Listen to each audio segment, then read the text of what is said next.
Le Seigneur soit avec vous. Lecture de l'Évangile de Jésus-Christ selon saint Marc. Quelques jours après la guérison d'un lépreux, Jésus survint à Capharnaüm et l'on apprit qu'il était à la maison. Tant de monde s'y rassembla qu'il n'y avait plus de place, pas même devant la porte, et il leur annonçait la parole. Arrivent des gens qui lui amènent un paralysé porté par 4 hommes.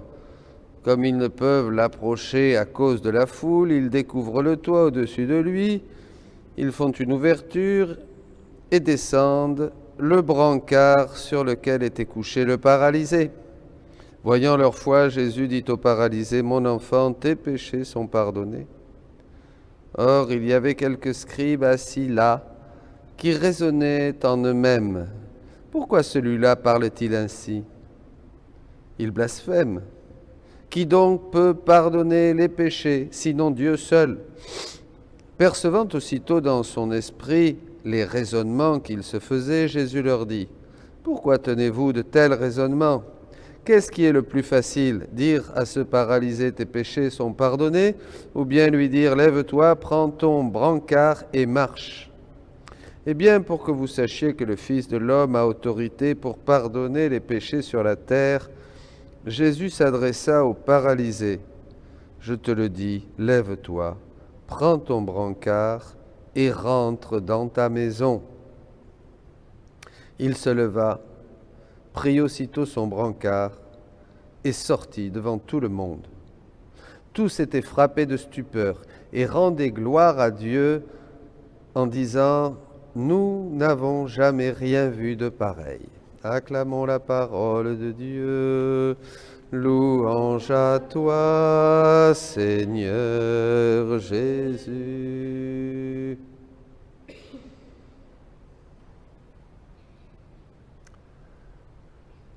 Ce paralysé qui est guéri dans la maison de Pierre, il était là et il a fallu qu'il passe par le toit. Jésus l'attendait, bien sûr.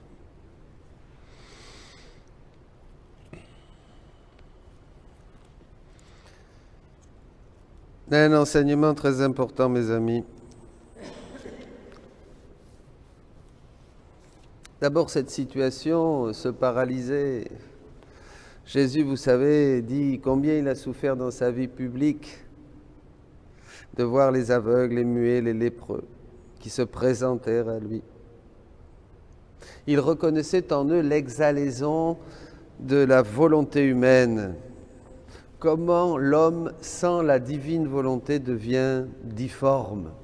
En fait, la cause de tous nos maux, même si un scorpion vous pique, ou un serpent vous mord, c'est parce qu'ils ne reconnaissent plus en nous la divinité, les rois que nous devrions être.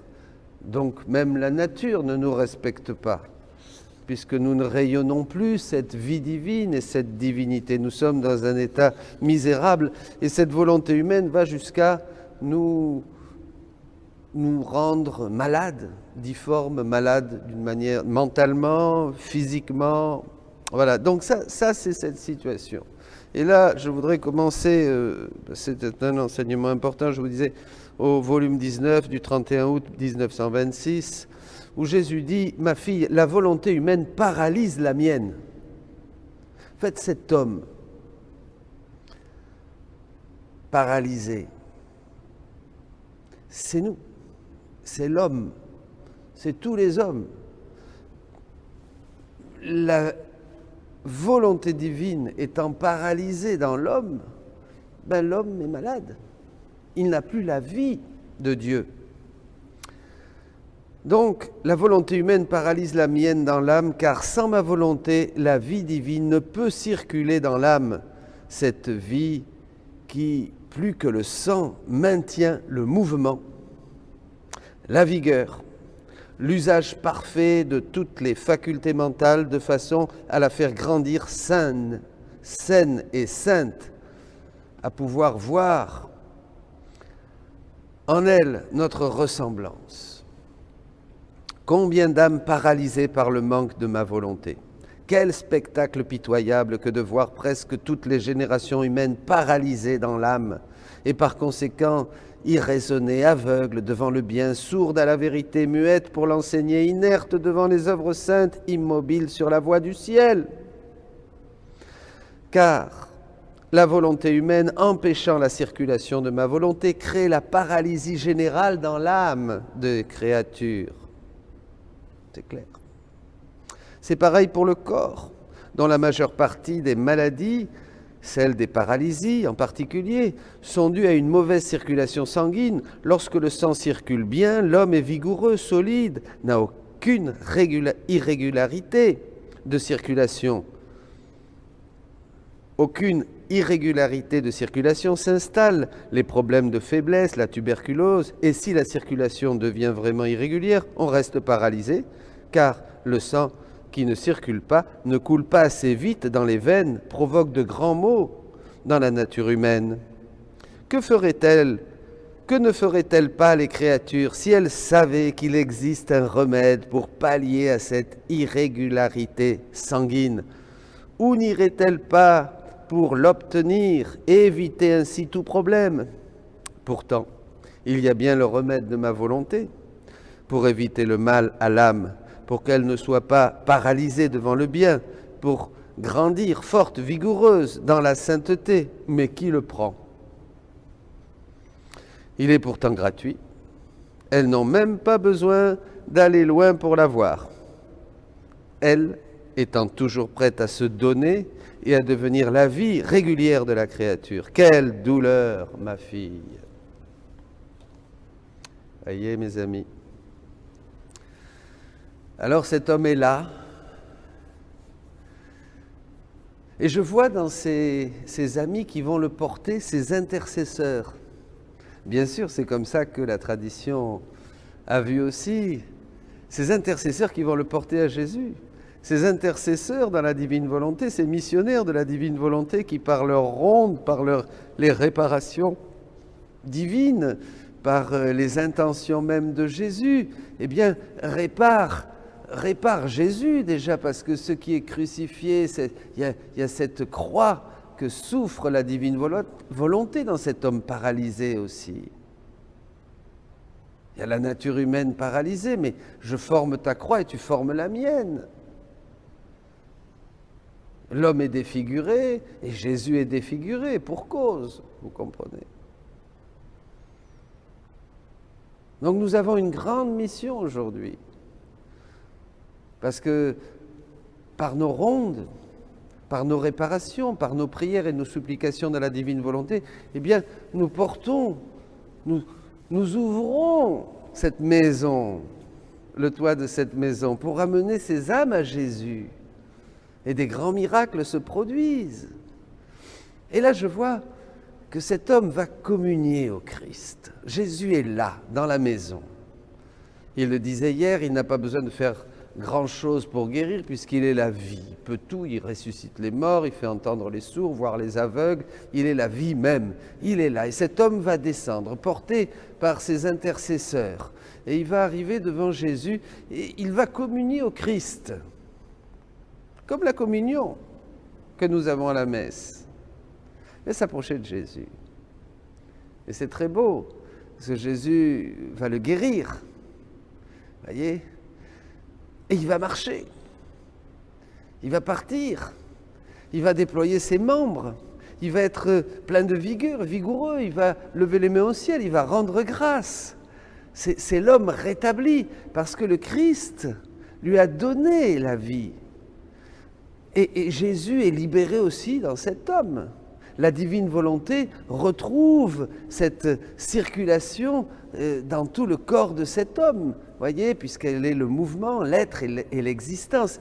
Et c'est ça, parce que Jésus dans l'hostie, comme Jésus dans la maison, Jésus dans l'hostie, dans le Saint-Sacrement, il n'a pas de pied, il n'a pas de main, il n'a rien pour déployer son mouvement à l'extérieur. Tant que l'homme est enfermé dans sa volonté humaine. Tant que l'homme souffre de cette paralysie de tous ses membres, ceux de l'esprit, même le corps, tout, parce qu'il est enfermé dans sa volonté humaine et il crucifie la volonté divine, il ne la laisse pas agir, il lui résiste. Donc, ça engendre chez lui la maladie et la mort. Tant que l'homme résiste à Dieu, il est voué à la mort. Mais si cet homme, par la foi, s'approche du corps du Christ, et lui demande la communion, lui demande la vie, Jésus va lui donner cette vie, mais c'est le bonheur de Dieu, parce que Dieu va pouvoir, en redonnant la vie à cet homme, en le guérissant, vous voyez que d'abord il lui pardonne ses péchés, en lui pardonnant ses péchés, en le guérissant, il va pouvoir enfin déployer de nouveau son agir à travers l'homme, à travers nous. Ses mains vont faire le bien, ses pieds vont courir sur les chemins du Seigneur. Son esprit va être libre pour penser, louer Dieu, intercéder pour ses frères dans la divine volonté. Vous voyez, c'est ça. Et l'Eucharistie, c'est ça. Quand nous allons à la messe, nous allons voir Jésus, nous qui sommes aveugles, sourds, muets, paralysés et bien malades, nous allons voir Jésus pour qu'il nous pardonne nos péchés. Certes, c'est préliminaire, mais ensuite, pour que, en recevant Jésus en nous, ce pauvre Jésus qui n'a pas de main, qui n'a pas de pied, parce qu'il est prisonnier dans l'Eucharistie, il dit à Louisa, je vais rompre, déchirer les voiles des apparences, les voiles des espèces eucharistiques. Vous voyez, c'est ce qu'il veut Jésus dans l'Eucharistie, c'est ce qu'il veut Jésus quand vous communiez, c'est ce qu'il veut Jésus dans le tabernacle. Il veut se donner à nous pour pouvoir enfin avoir des mains, des pieds, un cœur. Je suis le battement, mais je n'ai pas de cœur. Je suis l'œuvre, mais je n'ai pas de main. Je suis le pas, mais je n'ai pas de pied. Vous voyez la finalité. Et cet homme paralysé, eh bien c'est nous qui, une fois que nous acceptons la divine volonté et que nous désirons la connaître et la laisser régner en nous, œuvrer en nous, que nous lui donnions nos actes, tous nos actes. Et là, évidemment, vient cette attention continuelle à ne faire et à ne laisser agir que la volonté de Dieu à travers tout ce que nous sommes, eh bien nous retrouvons la vie. Notre brancard, eh bien nous le laissons à droite. Et hop, on rentre à la maison du Père. On est sur ce chemin qui mène au ciel. Voilà mes amis, eh bien aujourd'hui là, intercédons tous, entrons dans la divine volonté et allons rejoindre tous les paralysés de la terre, tous ceux qui sont sous l'emprise de la peur à travers ce confinement et puis maintenant encore ces couvre-feux et je ne sais pas quoi, ce qui est encore pour venir, tous ceux qui ont peur pour tout ce qui se passe sur les réseaux sociaux, tous ceux qui sont seuls dans leur maison, tous ceux qui se demandent qu'est-ce que va être le futur, parce qu'ils n'ont pas de futur, ils n'ont pas de lumière, ils n'ont pas d'espérance. Bien sûr, et même rejoignons tous les frères, nos frères catholiques dans l'Église, qui cherchent, qui ne comprennent pas, qui se demandent si c'est à droite ou si c'est à gauche. Nous sommes porteurs, nous sommes les porteurs de toute cette humanité et nous faisons le bien à toutes les générations, bien sûr. Nous sommes les porteurs de cette humanité aveugle, sourde, muette, paralysée et nous les amenons à Jésus par nos actes et nos réparations. Nous réparons avec les intentions et les réparations même de Jésus et nous diffusons tous les mérites de sa passion dans tous ces cœurs. Nous allons à la porte et nous faisons toc-toc. Ouvrez vos cœurs. Si aujourd'hui vous entendez la voix du Seigneur, ne fermez plus vos cœurs.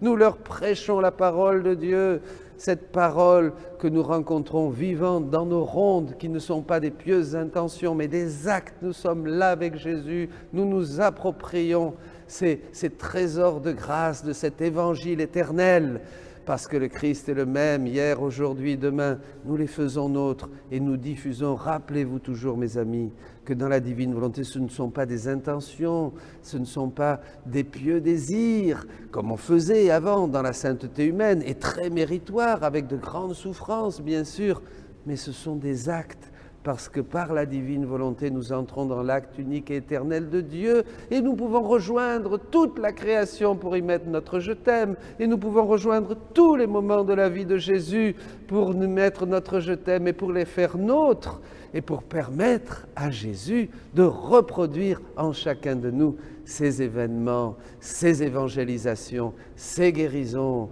ces miracles, ces résurrections. Eh bien, c'est ce que nous faisons maintenant. Nous recevons Jésus et nous déployons toutes ces grâces, bien sûr, pour les donner à nos frères. Soyez bénis. Bonne journée.